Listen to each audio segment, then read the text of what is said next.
નમસ્તે વિદ્યાર્થી મિત્રો, વેટ ડિજિટલ એજ્યુકેશનમાં હું ઋત્વી દેસાઈ આપ સૌનું હાર્દિક સ્વાગત કરું છું. વિદ્યાર્થી મિત્રો, ધોરણ 6 વિષય સમાજ 1 થી 7 ચેપ્ટર આપણે આગળના વિડીયોમાં જોયા. હવે જોવાનું છે ચેપ્ટર નંબર 8 ભારત વર્ષની ભવ્યતા. આપણને ખબર છે કે ભારત છે ને વિવિધતામાં એકતા ધરાવતો દેશ છે. મતલબ કે વિશ્વનો સૌથી એટલે એમ કહેવાય કે બહુ બધી વિવિધતા કે જ્યાં દરેક પ્રકારના ધર્મ, જાતિ, જ્ઞાતિ, ભાષા એવી અલગ બધાની જ ભાષા, બધાના ધર્મ, જ્ઞાતિ એવા જુદી જુદી ધર્મ, જ્ઞાતિ અને ભાષા ધરાવતા લોકો ભારતમાં વસે છે. આપણામાં તો કહેવત છે કે 12 ગાવે બોલી ફરે, એટલે કે આપણે 12 ગામ ફરે ને એટલે તમારી બોલીમાં ફરી જાય. એટલે એટલી બધી જુદી જુદી ભાષાઓ છે એ ભારતમાં લોકો બોલતા હોય છે. આ ઉપરાંત દરેક પ્રકારના દરેક જાતિના અને દરેક ધર્મ પાળતા લોકો ભારતમાં વસે છે. એટલે કે ભારતમાં કોઈ પણ વ્યક્તિને પોતાનો ધર્મ નહીં પાળવા પર પ્રતિબંધ છે નહીં. બિન સાંપ્રદાયિક દેશ છે. આપણે આ ચેપ્ટરમાં આપણે પાષાણ કાળથી લઈને, પાષાણ કાળ એટલે આપણે પહેલા ચેપ્ટરથી જ જોતા આવ્યા છીએ કે પાષાણ આપણો આદિમાનવથી કેવી રીતે માનવી છે એ વર્તમાન સમય સુધી પહોંચ્યો એની સફર આપણે પહેલા ચેપ્ટરમાં જોઈ હતી કે ભાઈ પાષાણ યુગ હતું, પછી ધીમે ચક્રની શોધ થઈ, અગ્નિની શોધ કેવી રીતે થઈ, અને જેમ જેમ બધી નવી શોધ થતી ગઈ, વ્યક્તિનો માનસિક અને શારીરિક વિકાસ થતો ગયો, એમ માનવી છે એ આધુનિક સાધનોનો છે એ ઉપયોગ કરતો થયો. તો કે પાષાણ યુગથી લઈને લગભગ 8મી સદી સુધી પ્રાચીન ભારતના ઇતિહાસનું આપણે અધ્યયન કર્યું છે. એટલે મતલબ કે આપણે પાષાણ યુગથી આદિમાનવમાંથી માનવ છે એ સ્થાયી વસવાટ એટલે કે ભટકતું જીવન જીવતો હતો, ત્યાંથી સ્થાયી વસવાટ સુધી કેવી રીતે પહોંચ્યો, સ્થાયી વસવાટની એને શરૂઆત કરી, એટલે નગર, ગામ, નગર, શહેરની રચના કરી, રાજાશાહી આવી, રાજાઓ કેટલા થઈ ગયા, એ બધી જ વસ્તુ આપણે જોઈ. અને આ સમયમાં ઘણી બધી સાંસ્કૃતિક રીતે પણ ભારતનો વિકાસ થયો. સાંસ્કૃતિક, સાહિત્ય રીતે, સામાજિક જીવનની બાબતમાં, વેપાર દ્રષ્ટિમાં, દરેક બાબતમાં, આર્થિક બાબતમાં, બધી જ બાબતમાં જોઈએ તો વિકાસ થયો છે. અને આ સમગ્ર વિકાસ પ્રાચીન ભારત અને આધુનિક ભારત સુધીની સફર છે એ આપણે આ ચેપ્ટરમાં જોવાની છે. જોઈએ આપણે તો કે પાષાણ કાળથી લઈ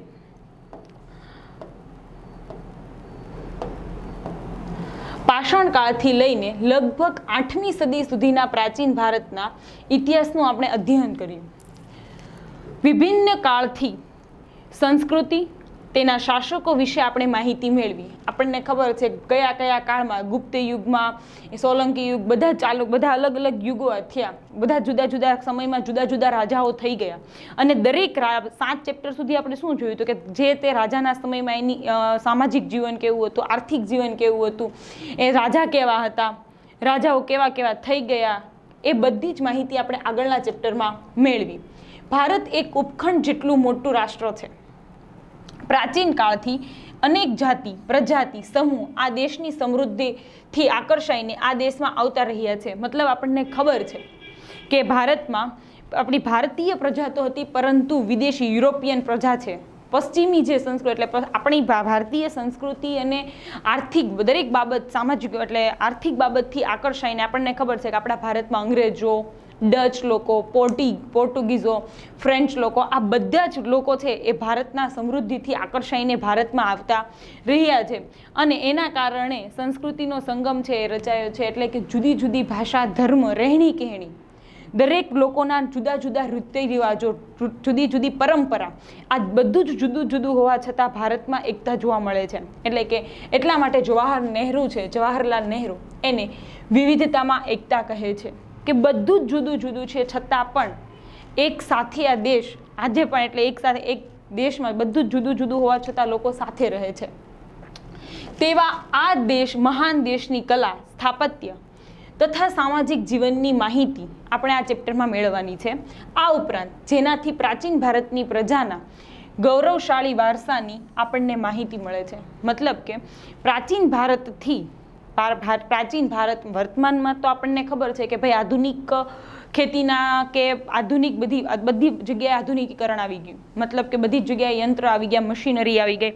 ખેતી ક્ષેત્રે જોઈ લો, વાહન વ્યવહાર ક્ષેત્રે જોઈ લો, પછી સામાજિક જીવનમાં એટલે આપણે બધાની રહેણી કહેણીમાં, વસવાટ ક્ષેત્રે, દરેક ક્ષેત્રે આધુનિકીકરણ આવ્યું.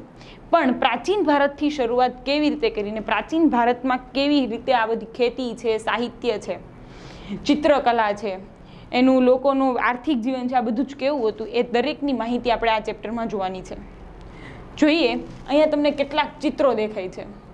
તો કે વર્તમાનમાં આપણે જે ખેતીના સાધનોનો ઉપયોગ કરીએ છીએ, તો આપણે જેમ વર્તમાનમાં ખેતી કરીએ છીએ અને આપણું જીવન પોષણ, આપણે ખબર છે કે ખેતી પાસેથી, કુદરત પાસેથી આ જે આપણે અનાજ છે, કાપડ છે, આ બધી જ વસ્તુ, બધી જ પેદાશ છે કે વર્તમાન જીવનમાં, રોજિંદા જીવનમાં ઉપયોગી છે, એ બધી જ આપણને કુદરત પાસેથી મળે છે. એટલે કે ખેત પેદાશનો જ મોટા ભાગે ઉપયોગ થાય છે. તો આ ખેત પેદાશ વર્તમાનમાં જ કરીએ છીએ એવું નથી, પ્રાચીન ભારતથી કરતા આવે છે. જ્યારે ખેતીના સાધનો હતા જ નહીં ત્યારથી આ ખેતીની શરૂઆત થઈ છે. આપણને ખબર, મેં આગળ પહેલું ચેપ્ટર જ્યારે ચાલ્યું ત્યારે મેં આપણે એમાં વાત કરેલી કે ભાઈ માનવી છે એ ભટકતું જીવન જીવતો, એટલે કે પેલા માંસને એવું ખાતો, પરંતુ જ્યારે એણે સ્થાયી જીવનની, એટલે કે નદી કિનારે જઈને વસવાટની શરૂઆત કરી, એટલે એણે ખેતી કરવાની શરૂઆત કરી. અને ખેતી કરવાની શરૂઆત કરી એટલે વેપારની, એવી બધીની વેપારની, એટલે કે આર્થિક જે પ્રવૃત્તિઓ છે એની શરૂઆત થઈ. એટલે જ્યારે ખેતીના સાધનો નહોતા ત્યારે પથ્થર, એટલે કે આવી રીતે પથ્થર અને લાકડાનો આવા ઉપયોગ કરી અને સાધનો બનાવતા. કારણ કે આપણને ખબર છે કે એ સમયે પણ લોકો જ્યારે ખેતી નહોતા કરતા, એના પહેલાં એ શું કરતા, માંસ, એટલે શિકાર કરતા અને માંસ મેળવતા. ત્યારે પણ આવા તીક્ષ્ણ સાધનનો ઉપયોગ કરતા. અને એવા જ તીક્ષ્ણ સાધનો જે જુદા જુદા છે એણે ખેતી માટે બનાવેલા. તમને ખબર, તો એ સમયમાં આપણે એ બધા ઉલ્લેખ નથી, કારણ કે એ સમયમાં કોઈ એવી ભાષા નહોતી પર્ટિક્યુલર કે ભાઈ હિન્દી, ગુજરાતી, આપણે કેમ વર્તમાનમાં ભાષા છે કે એ બધી ભાષામાં લખાયેલું હોય તો આપણને સમજાય કે ભાઈ આવી આવી ભાષામાં એણે, તો આપણને સમજાય કે એ સમયમાં આવું આવું હતું. પરંતુ એ સમયે એવી કોઈ ચોક્કસ ભાષા નહોતી. એટલા માટે એ લોકો છે ને આવી આ ભીમબેટકાની, આ જે ચિત્ર દેખાય છે ભીમબેટકાની ગુફા છે, અને એ લોકો આ જે પ્રાકૃતિક કલરથી એને આ ગુફાઓમાં જે ચિત્રો દોરેલા છે એના પરથી આપણને, એટલે એ ચિત્રો, વ્યક્તિ ચિત્ર ક્યાં એ જેવું જીવતા ને એના એ પ્રકારના એને ચિત્ર દોરેલા, અને એના પરથી આપણે જાણી શકીએ કે એ સમયમાં વ્યક્તિ છે આવી રીતે ખેતી કરતો, કે આવી રીતે એનું જીવન એ રીતનું હતું, જીવતો. એનું સામાજિક જીવન આવી રીતે હતું. ખેતી માટેના આવા સાધનો એ વાપરતો, એટલા પશુઓનો, એટલે મતલબ કે અમુક ગાય છે, ભેંસ છે, આવા પશુઓનો શું કરતો, એ બળદ છે એનો ઉપયોગ કરતો. આ ઉપરાંત સિંચાઈ માટે, ખેતી છે એમ જ તો થવાની નથી, પાણીની જરૂર પડશે, એટલે સિંચાઈ, એટલે કે પાણીનો પુરવઠો. એ સમયે કંઈ વર્તમાનની જેમ આ બોરિંગ ને પછી આપણે બધા કરીએ મોટા એવા ઊંડા કૂવા એની બધી સુવિધા નહોતી. પણ એટલે લોકો શું કરતા, ટાંકીઓ છે, આવા જળાશયો છે, તળાવો છે, એનાથી એ શું કરતા, સિંચાઈ કરતા, એટલે કે પાણીનો શું કરતા, સંગ્રહ કરતા. અને જેથી કરીને ચોમાસા સિવાય પણ એ લોકો ખેતી કરી શકે એટલા માટે આવા જુદી જુદી સિંચાઈ પદ્ધતિઓનો ઉપયોગ કરતા. આ ઉપરાંત આ જે ચિત્ર છે એમાં પણ ખેત ઓજારો જે છે જુદા જુદા એ બતાવેલા છે. તો જોઈએ આપણે પ્રાચીન ભારતની ખેતી. તો કે પ્રાચીન ભારત ખેતી, તો કે આપણા દૈનિક જીવનમાં મોટા ભાગની ખોરાક માટેની તેમજ વપરાશની વસ્તુઓ આપણને ખેત પેદાશમાંથી મળે છે. એટલે કે જુદી જુદી આ જે પણ વર્તમાન સમયમાં આપણે જે પણ કાંઈ ખોરાક માટેની જે પણ કાંઈ ચીજ વસ્તુઓનો ઉપયોગ કરીએ છીએ, બ્રેડ ખાવ છો તો એ પણ શેમાંથી બને છે, ઘઉંમાંથી જ બને છે. એટલે ગમે એટલું આધુનિકીકરણ આવ્યું પણ એ આધુનિકીકરણ એ લોકોએ, એટલે મતલબ જે પ્રાકૃતિક વસ્તુ જે છે, ઘઉં છે, બાજરી છે, જુવાર, ચોખા છે, આ બધી વસ્તુ ખેત પેદાશોમાંથી આપણે નવી નવી વસ્તુઓ બનાવીએ છીએ અને ત્યારે ખાઈએ છીએ, એ બધી જ ખેત પેદાશમાંથી જ આપણને મળે છે. તો એ બધી જ આ ખેતીની શરૂઆત કેમ થઈ, તો કે ખેતીની શરૂઆત પ્રાચીન ભારતમાં થઈ હતી. તે સમયમાં પણ ખેતી વિવિધ ઓજારો અને સિંચાઈની વ્યવસ્થા હતી. એટલે કે વર્તમાન સમયમાં તો વધારે નહેરો કાઢી છે, નહેરો બનાવે, ઊંડા ટ્યુબવેલ એટલે કે કુવાઓ, બોરિંગ આપણે જેને બોર કહીએ, દાર કહીએ, એવા ઊંડા બનાવે કે જેથી કરીને પાણીનો સંગ્રહ વધારે કરી શકાય અને મેળવી શકાય. તો એટલા માટે આવું બધું બનાવે. પરંતુ એ સમય આવી સુવિધા નહોતી. તેમ છતાં પ્રાચીન ભારતમાં પણ આવી જુદી જુદી ખેત પદ્ધતિના જે ઓજારો છે એ વિવિધ ઓજારો દ્વારા અને સિંચાઈની જુદી જુદી પદ્ધતિઓ દ્વારા ખેતી કરવામાં આવતી. અને પ્રાચીન ભારતમાં કઈ કઈ વસ્તુની ખેતી થતી, તો કે પ્રાચીન ભારતમાં ઘઉં, જવ, ડાંગર, જુવાર, બાજરી, તલ, વટાણા વગેરે જેવા ધાન્ય અને કઠોળ બધાની શું કરવામાં આવતી, ખેતી કરવામાં આવતી. હવે જોઈએ પ્રાચીન ખેતી કરવામાં આવતી તો આ ખેતીના જુદા જુદા ઓજારો કયા વાપરવામાં આવતા? તો કે પ્રાચીન ભારતના ઓજારો, તો કે હડપ્પા સંસ્કૃતિમાં ખેત ઓજારોમાં હળના અવશેષ મળ્યા નથી. મતલબ કે હડપ્પીય સંસ્કૃતિ છે એમાં આપણને હળના અવશેષો મળ્યા નથી, પરંતુ એના જે રમોકડા હતા, આપણે આગળ પહેલા ચેપ્ટરમાં જોયેલા ટેરાકોટા, આપણે જેને કહેતા રમોકડા, પકવેલી માટીના જે રમોકડા બનાવતા, એ રમોકડામાં છે ને એટલે હળનો ઉપયોગ, મતલબ કે એવી રીતે બળદને આગળ પાછળ હળ હોય એવી રીતના રમોકડા મળ્યા છે એના ઉપર, એટલે એવું કહી શકાય એવું રમોકડું હળ આકારનું રમોકડું મળ્યું છે. એટલે આપણે એવું કહી શકીએ કે એ સમયે પણ હળનો ઉપયોગ કરતા હશે, કારણ કે એ સમયે મેં પહેલાં જ કીધું કે ચોક્કસ એવી ભાષા નહોતી કે જેથી કરીને છે ને લોકો આપણે એમ કહી શકીએ કે ભાઈ ને એ લોકો હળનો ઉપયોગ કરતા એમ, કારણ કે એ લોકોએ બધે ચિત્રા દોરેલા હતા અને ચિત્રાત્મક ભાષા ઉકેલીને વર્તમાન સમયમાં આપણને માહિતી મળે છે. એટલે હળનો ઉપયોગ કરતા હશે એ રમોકડા પરથી આપણને ખબર પડે છે. આ ઉપરાંત આશરે 2500 વર્ષ પહેલાના સમયથી ખેતી માટે લોખંડના સાધનનો ઉપયોગ વધતો જતો હતો.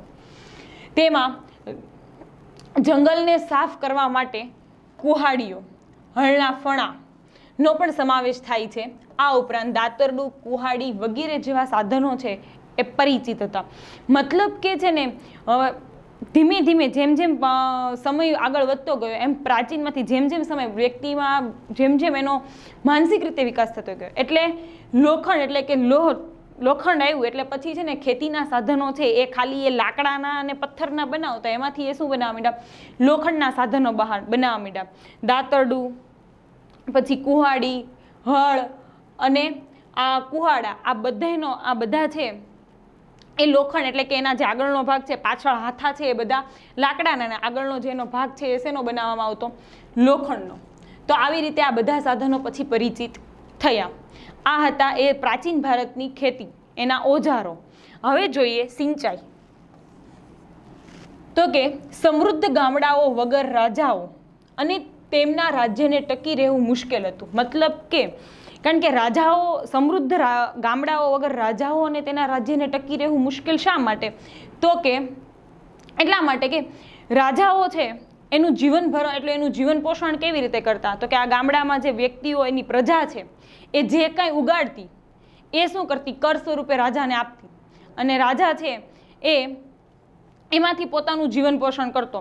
હવે જો પ્રજાને વ્યવસ્થિત એ પાક લઈ શકતી ના હોય, પ્રજા છે એ વ્યવસ્થિત પાક લઈ શકતી ના હોય તો એ કર ચૂકવવાની છે નહીં.